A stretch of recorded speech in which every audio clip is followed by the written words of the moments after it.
Hello everyone, welcome back to another video from Quick Guide. Today in this video, I'm going to show you how you can log in into your US bank account. So follow some simple steps with me. Open your web browser and in the search bar, type in usbank.com, and as the search result, it will take you to the official website of US Bank, and over here you can see the login portal. Enter your username of the bank. Enter your username of your bank account, and if you are using a private computer, check mark this remember my username for further use, but I do not recommend you to do that in the public computer. And over here enter the password of your account.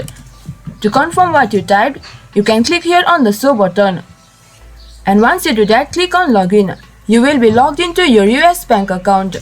And if you are a new user to US Bank, you can click here create a username or password to create an account on US Bank.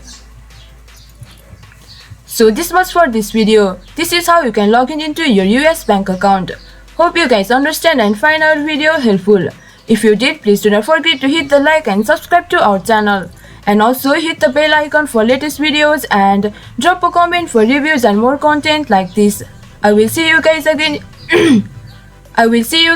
in our next video. Thank you guys for watching.